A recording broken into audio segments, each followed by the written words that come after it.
Hello दोस्तों, स्वागत है आप सभी का हमारे चैनल दी खटोराय पर। और जैसा कि आप सभी को पता है, हम दिशा शैक्षणिक मनोविज्ञान की किताब पढ़ रहे हैं, जिसमें दोस्तों हमने 2 भाग कंप्लीट कर दिए हैं और आज हम तीसरा भाग लर्निंग स्टार्ट करेंगे। दोस्तों इसके अंदर थोड़े बड़े चैप्टर्स है, तो ये एक पार्ट के अंदर कंप्लीट करा पाना थोड़ा मुश्किल है।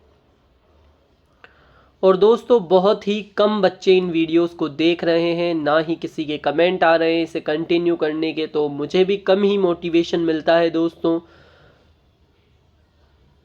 तो आप लोग ज़्यादा से ज़्यादा वीडियोस को शेयर करें और कमेंट करके अवश्य बताएं दोस्तों कि आपको वीडियोस कैसे लग रहे हैं और आपको वीडियोस में क्या कमी लग रही है जिसे मैं सुधार सकूं। अब बिना समय बर्बाद करते हुए हम चलते हैं पढ़ने की ओर। आज हम पढ़ेंगे तीसरा भाग अधिगम लर्निंग, जिसके अंदर अर्थ, संकल्पना, प्रकार एवं प्रक्रियाएं, अधिगम को प्रभावित करने वाले तत्व, अधिगम के सिद्धांत एवं शिक्षक के निहितार्थ, अधिगम का स्थानांतरण, बालक में चिंतन एवं अधिगम, निर्मितवादी उपागम, सीखने के प्रतिफल, ये सभी हम पढ़ेंगे दोस्तों। कुछ दिनों के अंदर ये चैप्टर कंप्लीट हो जाएगा। पहला प्रश्न, अधिगम से तात्पर्य है। उत्तर है तीसरा, यानी प्रत्यक्ष और अप्रत्यक्ष अनुभवों के माध्यम से व्यवहार में अपेक्षित परिवर्तन करना। अधिगम का अर्थ है सीखना अथवा व्यवहार परिवर्तन, अर्थात अभ्यास एवं प्रशिक्षण के फलस्वरूप नवीन तरीके से व्यवहार करने अथवा व्यवहार में परिवर्तन लाने की सक्रिय प्रक्रिया को सीखना अधिगम कहते हैं। अधिगम लर्निंग, सीखना, व्यवहार परिवर्तित होता है। अधिगम यह हमेशा सजीवों में होता है। व्यवहार परिवर्तित 2 प्रकार से होता है, स्थायी और अस्थायी। स्थायी को 2 भागों में विभाजित किया जाता है, अभ्यास और अनुभव। अभ्यास के अंदर पेशीय और फिर कर्मेंद्रियां आती है और अनुभव के अंदर संवेदी और फिर ज्ञानेंद्रियां आती हैं। अनुभव के रूप में लोगों के व्यवहार में कोई भी परिवर्तन कहलाता है। उत्तर है दूसरा, सीखना अधिगम। निष्पादन में परिवर्तन अभ्यास का फलन होता है, कहा जाता है। उत्तर है दूसरा, अधिगम। आगे बढ़ते हैं दोस्तों। सही विकल्प चुनिए। अधिगम क्या है? उत्तर है पहला, सक्रिय प्रक्रिया। सीखना अधिगम है। उत्तर है तीसरा, प्राणी मात्र के व्यवहार में सुधार लाने की प्रक्रिया है सीखना या अधिगम। व्यवहार में संशोधन की प्रक्रिया है। उत्तर है दूसरा, अधिगम लर्निंग। सीखना केवल ज्ञान या कौशल प्राप्ति ही नहीं है। उत्तर है पहला, व्यवहारगत परिवर्तन है। निम्नलिखित में से किसे सीखना की श्रेणी में नहीं रख सकते हैं? उत्तर है चौथा, बीमारी के कारण व्यवहार में परिवर्तन को सीखने की श्रेणी में नहीं रख सकते हैं। आगे बढ़ते हैं दोस्तों। अधिगम आधारित होता है। उत्तर है चौथा, उपर्युक्त सभी, यानी अभ्यास पर, प्रशिक्षण पर, अनुभव पर। सीखना विकास की प्रक्रिया है। Learning is process of development कथन किसके द्वारा कहा गया है? उत्तर है पहला, वुडवर्थ के द्वारा। व्याख्या, अधिगम की परिभाषाएं। वुडवर्थ, किसी भी ऐसी क्रिया को जो कि व्यक्ति के विकास में सहायक होती है उसे सीखने की संज्ञा दी जा सकती है। गार्डनर मर्फी के अकॉर्डिंग अधिगम शब्द में वातावरण संबंधी आवश्यकताओं की पूर्ति के लिए व्यवहार में होने वाले सभी परिवार के परिवर्तन सम्मिलित हैं। थॉर्नडाइक के अनुसार अधिगम की परिभाषा है, उपयुक्त अनुक्रिया के चयन तथा उसे उत्तेजना से जोड़ने को अधिगम कहते हैं। हिलगार्ड के अनुसार अधिगम की परिभाषा है, अधिगम वह प्रक्रिया है जिसके द्वारा कोई क्रिया आरंभ होती है। स्किनर के अनुसार अधिगम व्यवहार में उत्तरोत्तर सामंजस्य की प्रक्रिया है। गिलफोर्ड के अनुसार व्यवहार के कारण व्यवहार में परिवर्तन ही अधिगम है। किंगसले एवं गैरी के अनुसार अभ्यास एवं प्रशिक्षण के फलस्वरूप नवीन तरीके से व्यवहार करने अथवा व्यवहार में परिवर्तन लाने की प्रक्रिया को अधिगम कहते हैं। गेट्स के अनुसार अनुभव एवं प्रशिक्षण द्वारा व्यवहार परिवर्तन को अधिगम कहते हैं। क्रो के अनुसार आदतों, ज्ञान और अभिवृत्तियों का अर्जन ही अधिगम सीखना है।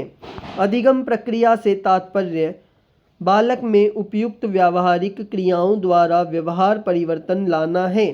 यह परिभाषा किसने दी? उत्तर है पहला गिलफोर्ड ने। किसी भी ऐसी क्रिया को जो कि व्यक्ति के अच्छे या बुरे किसी भी तरह के विकास में सहायक होती है और उसके वर्तमान व्यवहार और अनुभवों को जो कुछ वे हो सकते हैं उससे भिन्न बनाती हैं, सीखने की संज्ञा दी जा सकती है। यह कथन किसका है? उत्तर है पहला वुडवर्थ का। प्रशिक्षण एवं अनुभव के द्वारा व्यवहार में होने वाले परिवर्तन को सीखना या अधिगम कहते हैं। Learning is the modification of behaviour through experiences and training. उक्त कथन मनोवैज्ञानिक के द्वारा दिया गया है। उत्तर है तीसरा गेट्स के द्वारा। अधिगम आदतें, ज्ञान एवं अभिवृत्तियों को अर्जित करना है। Learning is acquisition habits knowledge and attitudes. उक्तानुसार अधिगम को किसने परिभाषित किया है? उत्तर है दूसरा क्रो एंड क्रो। क्रो एवं क्रो के अनुसार अधिगम है प्राप्त करना। उत्तर है तीसरा ज्ञान और अभिवृत्ति। जेपी गिलफोर्ड के अनुसार अधिगम है। उत्तर है चौथा व्यवहार में परिवर्तन, चेंज इन बिहेवियर। आदत ज्ञान एवं अभिवृत्तियों का अर्जन कहलाता है। उत्तर है तीसरा अधिगम। सीखना व्यवहार में उत्तरोत्तर सामंजस्य की एक प्रक्रिया है। यह कथन किस शिक्षाविद के द्वारा दिया गया है? उत्तर है पहला स्किनर के द्वारा। किसके अनुसार अधिगम के अंतर्गत वातावरणीय आवश्यकताओं की पूर्ति के लिए व्यवहार में आए समस्त परिमार्जन समाहित रहते हैं? उत्तर है पहला गार्डनर मर्फी। व्यवहार के कारण व्यवहार में परिवर्तन ही अधिगम है। यह किसने कहा है? उत्तर है पहला गिलफोर्ड ने। सीखना व्यक्ति में एक परिवर्तन है जो उसके वातावरण के परिवर्तनों के अनुसार अनुसरण में होता है। यह कथन देने वाले हैं। उत्तर है पहला E.A. पिल। सीखना आवश्यकता की पूर्ति के द्वारा होता है, कथन दिया गया है। उत्तर है तीसरा हल।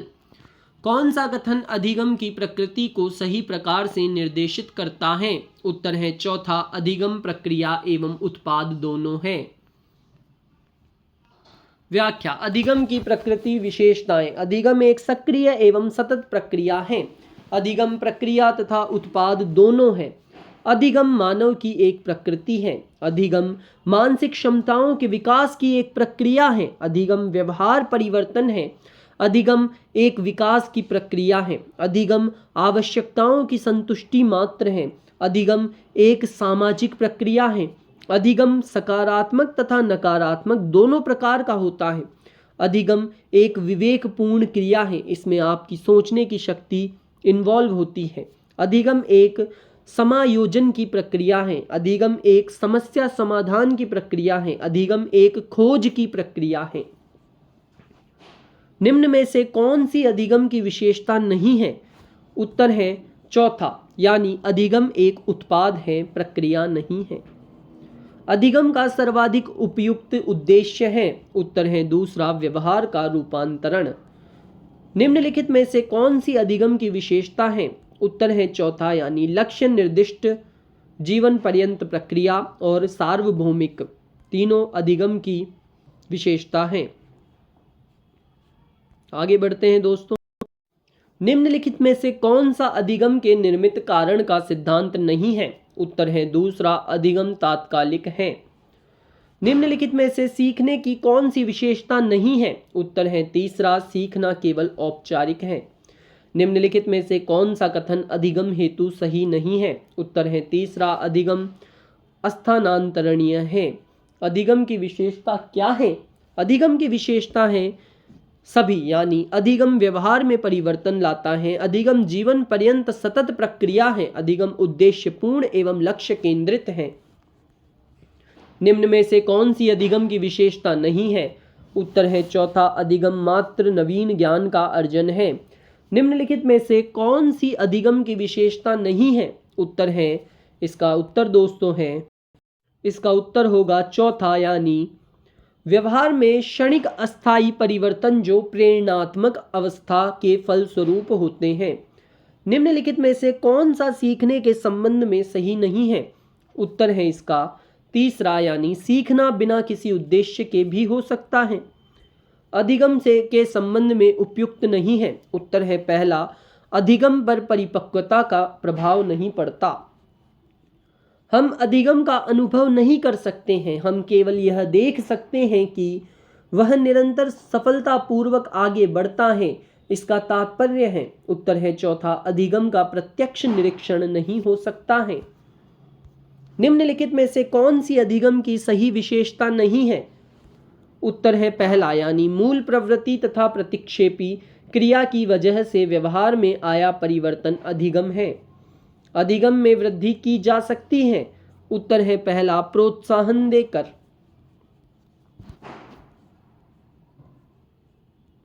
निम्नलिखित में से कौन सी अधिगम की सही विशेषता नहीं है?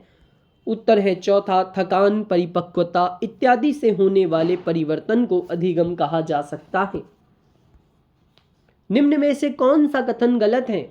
उत्तर है तीसरा, अधिगम हमेशा प्रेक्षणीय अवलोकनीय होता है, यानी ये गलत है, इसके अलावा तीनों सही हैं। अधिगम समायोजन है, अधिगम सार्वभौमिक है, अधिगम का परिणाम व्यवहार परिवर्तन होता है।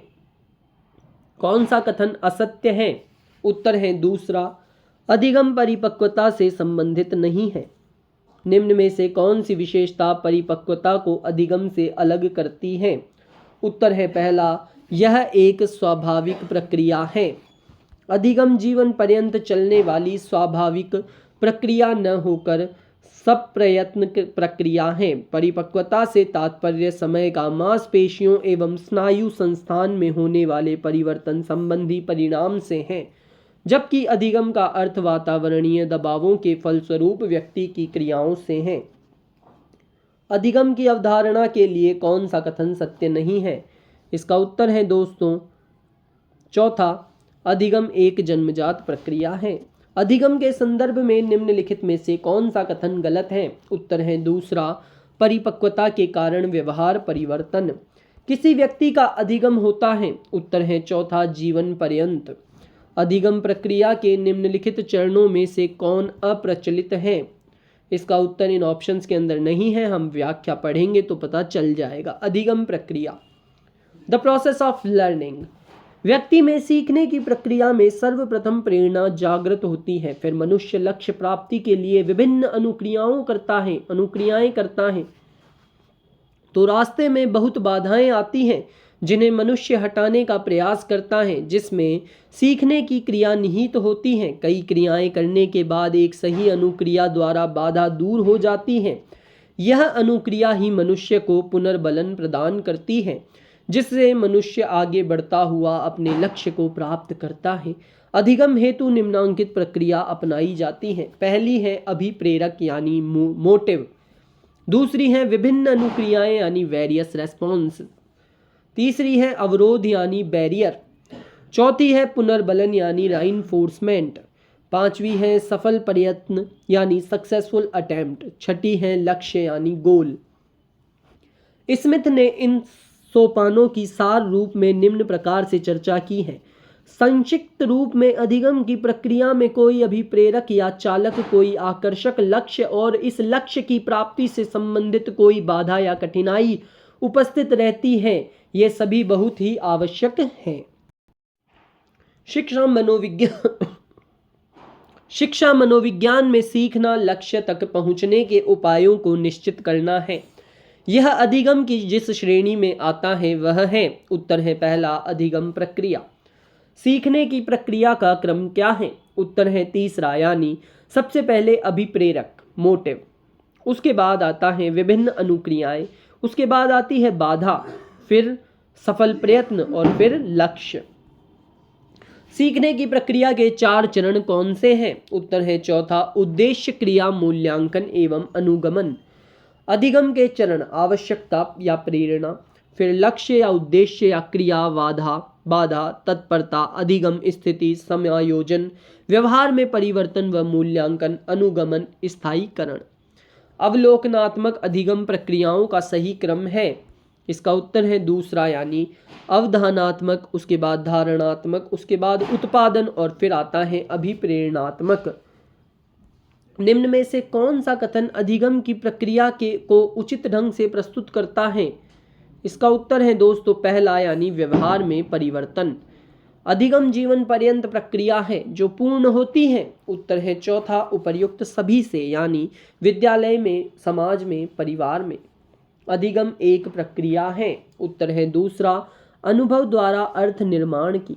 निम्नलिखित में से कौन सा अधिगम प्रक्रिया का सही तार्किक क्रम है? उत्तर है दूसरा, आवश्यकता, तत्परता, स्थिति, अंतःक्रिया। थॉर्नडाइक के अनुसार अधिगम के सोपान: पहला आवश्यकता, प्रेरक, नीड्स। दूसरा लक्ष्य, गोल। तीसरा बाधा, तत्परता, बैरियर, रेडीनेस। चौथा अधिगम स्थिति, वातावरण, लर्निंग सिचुएशन। पांचवा अनुक्रिया, इंटरेक्शन। छठा समायोजन, एडजस्टमेंट। सातवां व्यवहार में परिवर्तन, परिणाम, चेंज, स्थायी। आठवां स्थायीकरण, परिवर्तनों का स्थायीकरण, स्टेबलाइजेशन। अधिगम प्रक्रिया में सही कड़ी का चयन कीजिए। उत्तर है तीसरा, प्रेरक, लक्ष्य, समायोजन, परिवर्तन। निम्न में से कौन से सीखने के सही स्तर हैं? उत्तर है तीसरा, तथ्य, सूचना, ज्ञान प्राप्त करना, बोध, प्रज्ञान। आगे बढ़ते हैं दोस्तों। व्याख्या: रीली तथा लेविस के अनुसार अभ्यास या अनुभूति से व्यवहार में धारण योग्य परिवर्तन को सीखना कहा जाता है। तथ्य, सूचना, ज्ञान प्राप्त करना, बोध, प्रज्ञान सीखने के उचित स्तर माने जाते हैं। परंपरागत वर्गीकरण में सीखने का कौन सा एक प्रकार नहीं है? उत्तर है दूसरा, यांत्रिक अधिगम। व्याख्या: परंपरागत वर्गीकरण के अनुसार अधिगम 3 प्रकार का होता है। पहला ज्ञानात्मक अधिगम, यानी ज्ञानात्मक अधिगम ज्ञानेंद्रियों संवेदी अधिगम। सीखने का यह तरीका बौद्धिक विकास तथा ज्ञान अर्जित करने की समस्त क्रियाओं पर प्रयुक्त होता है। ये क्रियाएं निम्नलिखित हो सकती हैं। पहली, प्रत्यक्षात्मक सीखना, परसेप्चुअल लर्निंग। जब किसी वस्तु को देखकर, सुनकर या स्पर्श करके इसका ज्ञान प्राप्त किया जाता है तो उसे प्रत्यक्षात्मक सीखना, प्रत्यक्षात्मक अधिगम कहते हैं। शैशवावस्था व बाल्यावस्था में इसी प्रकार से सीखा जाता है। प्रत्यात्मक सीखना, कंसेप्चुअल लर्निंग। जब बालक साधारण ज्ञान या अनुभव प्राप्त कर लेता है तो वह अनेक अमूर्त बातें सीख जाता है। इसी को प्रत्यात्मक सीखना, कंसेप्चुअल लर्निंग। जब बालक साधारण ज्ञान या अनुभव प्राप्त कर लेता है तो वह तर्क, चिंतन और कल्पना के आधार पर सीखने लगता है। इस प्रकार वह अनेक अमूर्त बातें सीख जाता है। इसी को प्रत्यात्मक सीखना, प्रत्यात्मक अधिगम कहते हैं। साहचर्यात्मक सीखना, लर्निंग विद एसोसिएशन। जब पुराने ज्ञान तथा अनुभव के द्वारा किसी तथ्य को सीखा जाता है तो उसे साहचर्यात्मक सीखना, साहचर्यात्मक अधिगम कहते हैं। दूसरा है भावात्मक अधिगम। भावात्मक अधिगम मस्तिष्क उत्पन्न संवेदी अधिगम। इसका संबंध न तो ज्ञान प्राप्ति से है और न ही किसी कौशल से है। इसका संबंध तो बच्चों की कोमल भावनाओं से है। भावनात्मक अधिगम का उद्देश्य यह है कि बच्चे किसी वस्तु को देखकर, किसी आवाज को सुनकर या किसी लुभावने रंग को निरख कर आनंद प्राप्त कर सके। आवश्यक है कि बच्चों को रुचि का ध्यान रखा जाए। तीसरा है क्रियात्मक अधिगम। क्रियात्मक अधिगम शारीरिक, पेशीय अधिगम। इस अधिगम में किसी कला, शिल्प, हस्त में निपुणता प्राप्त की जाती है, जैसे संगीत, नृत्य, मॉडल बनाना, ड्राइविंग आदि कौशल इसी के अंतर्गत आते हैं।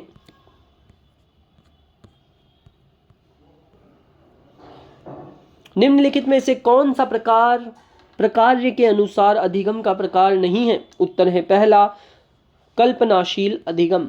व्यवहार का करना पक्ष है। उत्तर है दूसरा, सीखने की गतिक क्रियात्मक क्षेत्र। एक छात्र हिंदी कविता की आलोचनात्मक व्याख्या प्रस्तुत कर लेता है, उसका यह अधिगम व्यवहार किस अनुक्षेत्र में रखा जा सकता है? उत्तर है पहला, संज्ञानात्मक अनुक्षेत्र में। निम्न में से अधिगम के संज्ञानात्मक अनुक्षेत्र से संबंधित क्रिया है? उत्तर है चौथा, कल्पना करना। सीखना ज्ञान के निर्माण की एक प्रक्रिया है। यह कथन किस परिप्रेक्ष्य का प्रतिनिधित्व करता है? उत्तर है दूसरा, रचनात्मक परिप्रेक्ष्य का। निम्न में से कौन सा उद्देश्य सीखने के संज्ञानात्मक क्षेत्र कॉग्निटिव डोमेन का नहीं है? उत्तर है चौथा, सचित्र विवरण पिक्टोरियल डेपिक्शन। और इसी के साथ दोस्तों ये वीडियो यहीं समाप्त होता है। वीडियो अच्छा लगा हो तो वीडियो को लाइक करें, चैनल को सब्सक्राइब करें और कमेंट करके अवश्य बताएं दोस्तों कि आपको वीडियो कैसा लगा। और ऐसे ही पढ़ते रहें, वीडियोस देखते रहें। Tata bye bye.